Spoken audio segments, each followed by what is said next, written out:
regularly attended the boys' daycares, reading with them. His office was filled with their drawings, and his home, his living room, filled with their toys. He Dan was the boys' hero, and they have been forced to grow up without a father. Dan's murder has shattered our family and caused deep permanent pain. This was a particularly senseless crime, and the murder was particularly insensible. It was not revenge.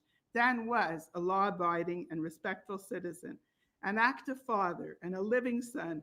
His life was devoted to teaching and helping others.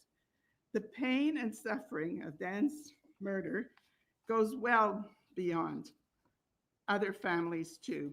That is why I wrote the book, A Mother's Unveiling, the Unveiling, a mother's reflection on murder, grief, and trial life.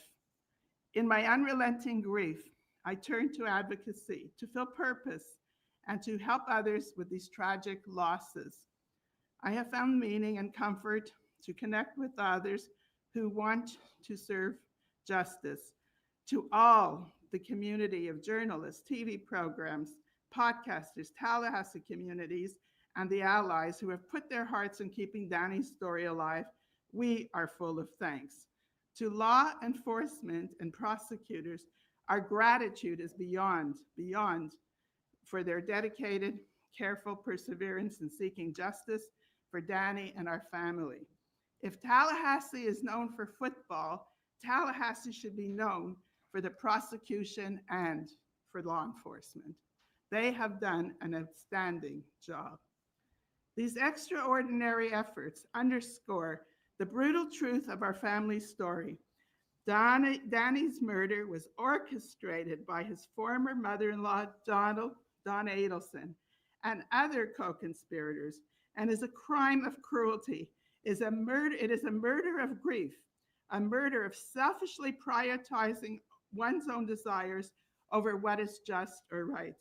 And at its core, this was a murder of convenience, so that one grandmother could live closer to her grandchildren. She killed their father and ripped the children from the other grandparents' lives. Donna Adelson's crimes against Dan began long before his murder.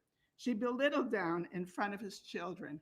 She spread lies about him and contributed to a brutal separation between Dan and Wendy. She rented the house, and Dan came home and he found that Wendy and the boys were gone with most of their belongings. He called this devastation Pearl Harbor. Donna's eagerness for Wendy to divorce Dan and to relocate to South Florida led her to increasingly devise desperate schemes. Despite these efforts, the court ruled that Wendy could not move the boys away from their loving father. Failing to achieve her goal through legal means, Donna finally resorted to orchestrating Dan's murder. She plotted, planned, and paid for his murder. Donna's crimes led to further devastation. Her middle son, Charlie, was convicted and sentenced to a life in prison for his role in facilitating Danny's murder for hire. Can you imagine a mother involving a son to complete a murder? Donna's eldest son, Rob, an honest and decent man, is estranged from the family, and her younger child, Wendy, has decided once again to relocate to another state. Her actions and those of her co-conspirators have caused children to lose their parents. Catherine McManus, Freda Garcia, and Charlie Adelson, also convicted, are all convicted for life and have lost access to their children. Prior to her arrest, Donna's recorded phone calls with Charlie reveal their lack of a moral compass or capacity for self-reflection. She blames external forces for her family's curse. They're outside of her, but she is the curse, and lashes out angrily at witnesses who took the brave step to testify. Her modus operandi has always been to run from Tallahassee and then to try to flee to Vietnam. For our family, there is no such prospect for escape. Danny's absence, and that leaves a hole at the center of our lives, no matter where we go. Yet Dan's murder was not enough for Donna. His death was not enough. Danny had to be fully erased from his beloved sons. The boy's last name was ever changed, an extraordinary decision to excise the Markel name from Phil's only grandsons who shared his name, his last name. And after the first arrests were made, Donna didn't allow the Markel family to have access for over 6 years. It was only when there was a phenomenal Tallahassee advocacy group that passed the Markel Act. The passage of this bill was immediately followed by our first invitation to have the boys, to see the boys after the arrest. The door only cracked open. Despite these efforts, we remain excluded from the boys' lives. We were not at their bar mitzvahs or graduations. We have extremely highly choreographed visits and communications. We only wait for the day that Benjamin and Lincoln will visit their father and his grave, and his father's history, and his grave in Toronto. We want nothing more. The facts of Danny's murder, are difficult to swallow. The experiences Phil, Shelley, and I have been forced to suffer are profound as homicide survivors and victims of the criminal system. The lives of Danny's two sons, our grandchildren, were forever turned upside down by this crime. Benjamin and Lincoln were only preschoolers when their father was murdered, and now they are forced to confront and try to understand the unthinkable crimes of murder and the Adelsons' involvement. Our lives will never return to normal.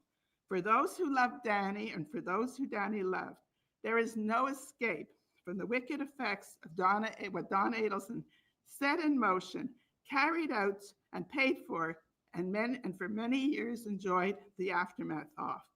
Donna Adelson has caused immense devastation and an untimely, undeserved murder through her actions. While no trial or verdict can ever heal the profound wounds caused by Dan's murder, justice must be served. I respectfully ask the court to impose the maximum sentence on Donna Adelson. Her lack of cooperation and remorse throughout the case demands justice, the justice that Dan's life and memory fully deserve. We are immensely grateful to the court for its careful and compassionate deliberation. Respectively, Ruth Markel. Thank you, Ms. Markel. Are there any other victim impact statements this evening? One more.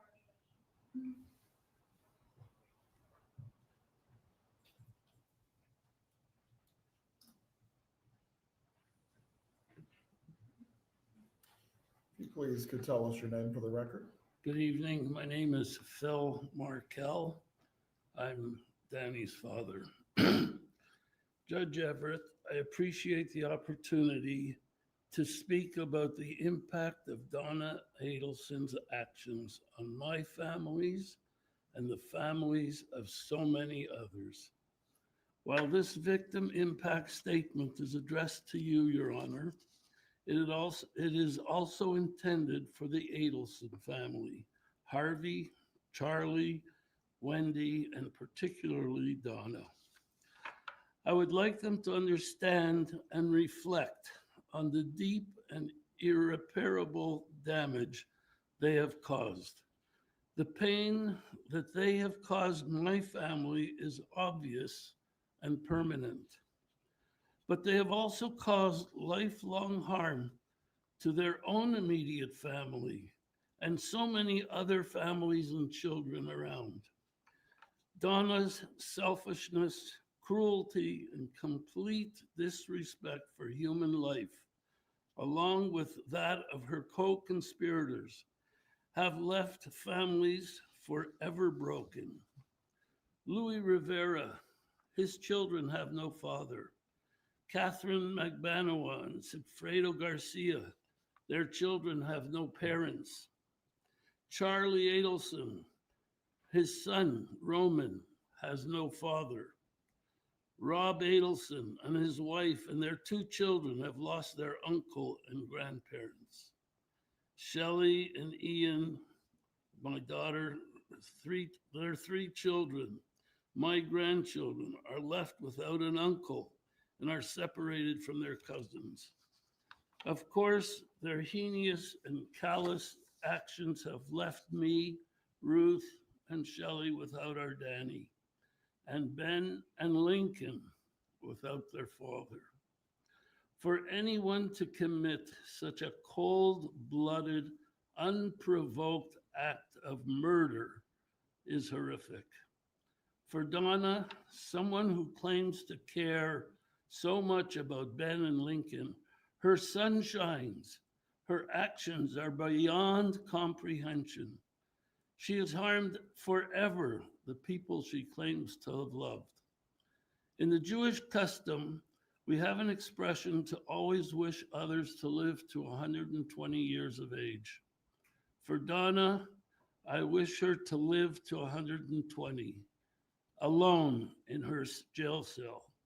I wish that every day of her remaining days, she thinks about the harm she has caused to so many, especially those two boys she claims to have loved so much. For these reasons, Your Honor, I ask the court sentence Donna Adelson to the maximum possible sentence. And my only short question to Donna, was it worth it? Respectfully, thank you. Thank you, Mr. Markel. Are there any other matters that the court needs to address this evening, Ms. Koppelman? No, Your Honor.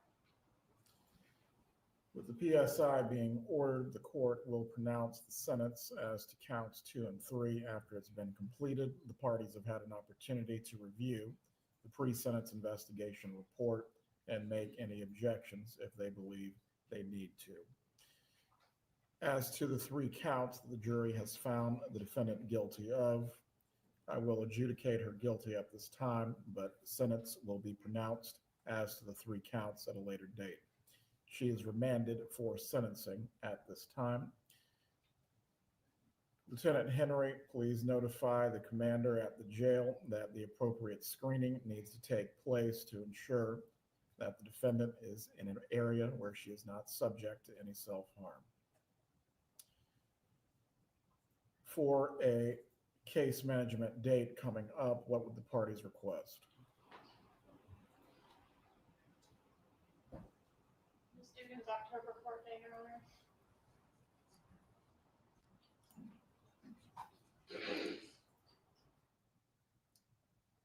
Reeve, that is 10/14. Is that correct, Ms. Dugan? Yes, sir. October 14th for case management at 2:30 p.m. That will be in the normal courtroom 3B. Patricia, if you can make sure that the notice goes to DOC so they are aware that the PSI needs to be completed as soon as possible. Thank you. We are in recess at this time. We will reconvene on October 14th. Have a good evening, everyone.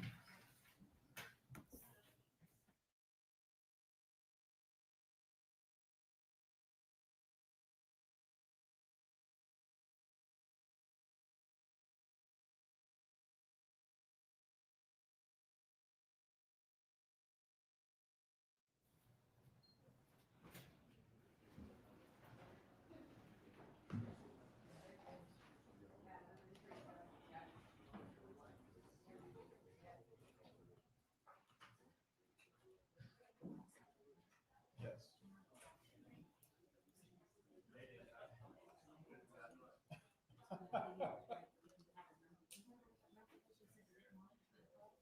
For trial call.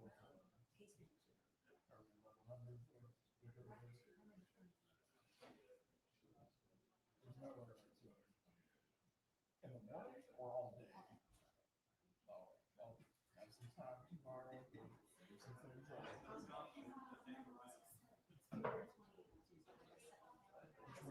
Which one are you the public defender at private practice?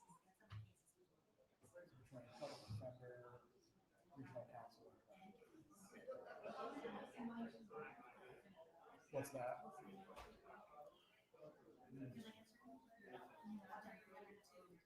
I was going to say, I think it might be closer to 300.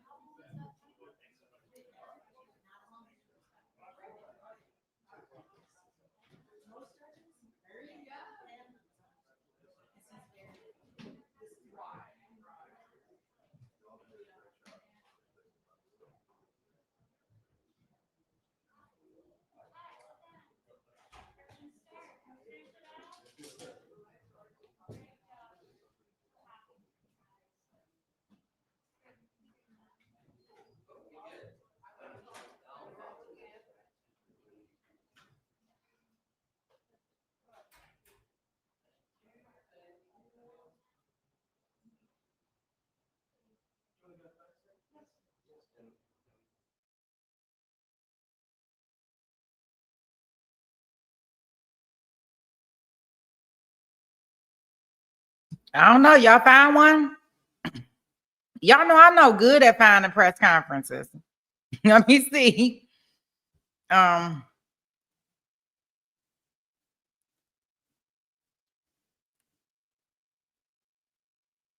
Let's see if Court TV would go outside.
Did somebody find something?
Oh.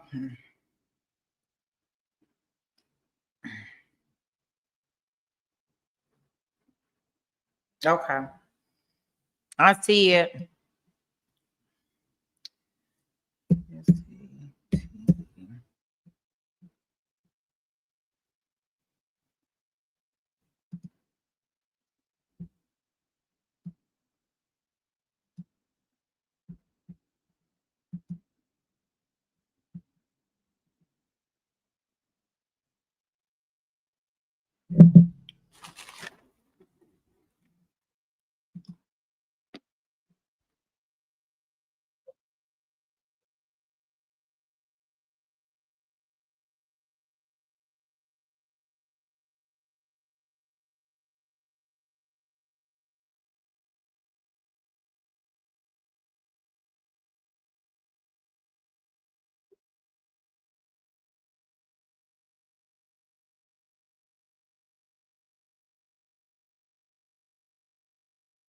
Let's call it, in time frames.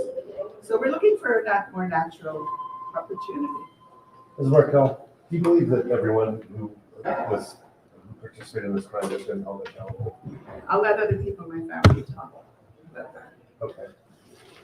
First of all, just one little side thing. We were originally invited to the first bar mitzvah, and then we were disinvited. So just to clarify.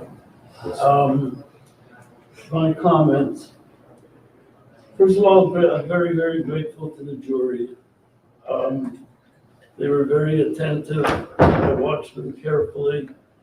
They listened. They obviously analyzed and came to a just decision. We're grateful to the judge for his patience and his guidance, and that everybody followed the law, etc. We're grateful to all of you guys here. I can't begin to tell you. I always, to me, journalists were never, they're into just to post stuff in the papers, TV, or whatever. But you guys have really, really, it's been 11 years. You've supported us. And because of you, this case never went cold. And I can't believe people stop me when I'm in Dillard's or I'm in the wine store or in a restaurant.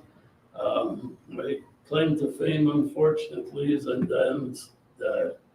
But it's so heartwarming to see this community, the people, and because of you around the world, there aren't enough words to tell you how grateful we all are.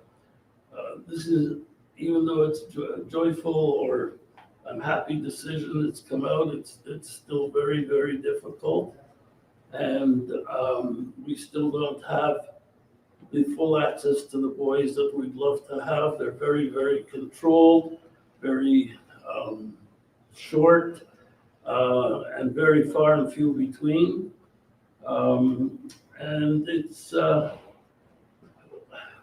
we just want anybody and everybody who had anything to do with Dan's death brought to justice. And until that day happens, I will not be fully happy individual.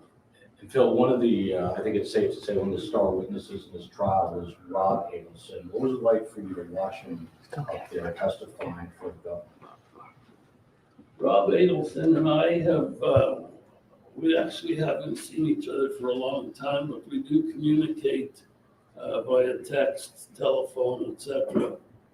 He is an incredible individual. How this guy happened to come out of this family is beyond my understanding. I think we respect his bravery and his courage in doing what he did, and we really, will be very honored to see him and connect with him, but in particular, we really respect his courage. Phil or Shelley, to answer this, did this one feel good? You have the hitman. And again, right now you are looking at kind of a press gaggle with the Markel family. Phil, Dan's sister Shelley, his mom Ruth Markel, talking again about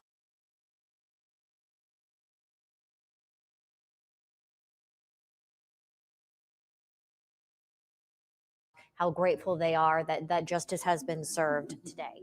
More of a tone of gratitude in that media gaggle than the victim impact statements we heard moments ago inside the courtroom. They've made many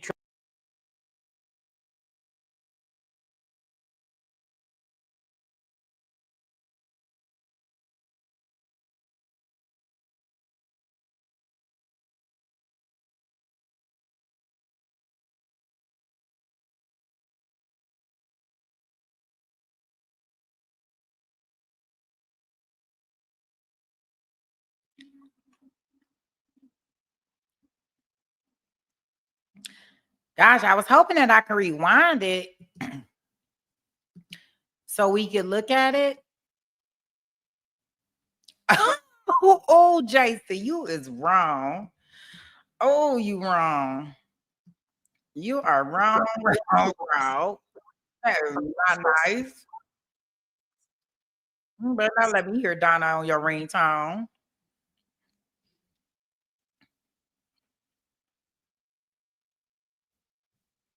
Okay.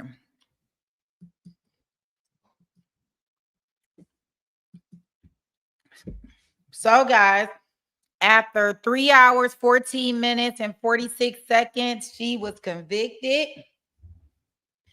Don't worry, Jason. I'm going to clip it up and put it up there for you.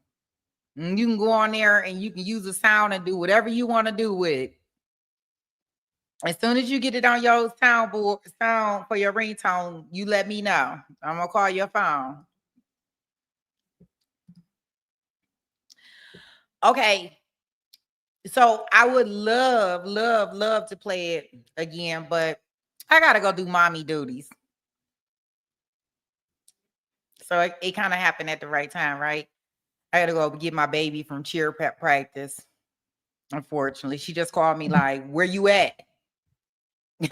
I'm like, oh, I didn't know you was getting out at 5. I thought she had a game to go to, but I guess she doesn't. So that means I have to do mommy duties, right? Yay, being a mom, being a parent, period. Right? So thank you for hanging out. I'm glad that we stayed, even though it was late for Florida time. But I thank you all for staying and hanging with me. Don't forget about the alert for the little mini trial thing that we have tomorrow. I have some other stuff that I'll probably schedule for tomorrow for us. Since we'll be done with this, we won't have a watch party. So maybe we'll go back into our Jarvis Butts thing at some point in time tomorrow, but we'll hang, right? All right, guys. You know that you were in the right place, right? Where there's no filters. It do. And they about to be grown. Oh, gosh. They about to be grown. I got 4 years to go. Oh, gosh. I'm not going to no longer be able to tell them what to do. I can tell them what to do, but they're not going to listen. So we were in the right place today where there is no filters, no fluff, just facts. So you can be the judge. All right, guys, have a great one. Be safe. I will see you guys tomorrow. Look for your alerts. We got panel discussions that's supposed to go down tomorrow, so it should be very interesting. All right, guys, have a great one.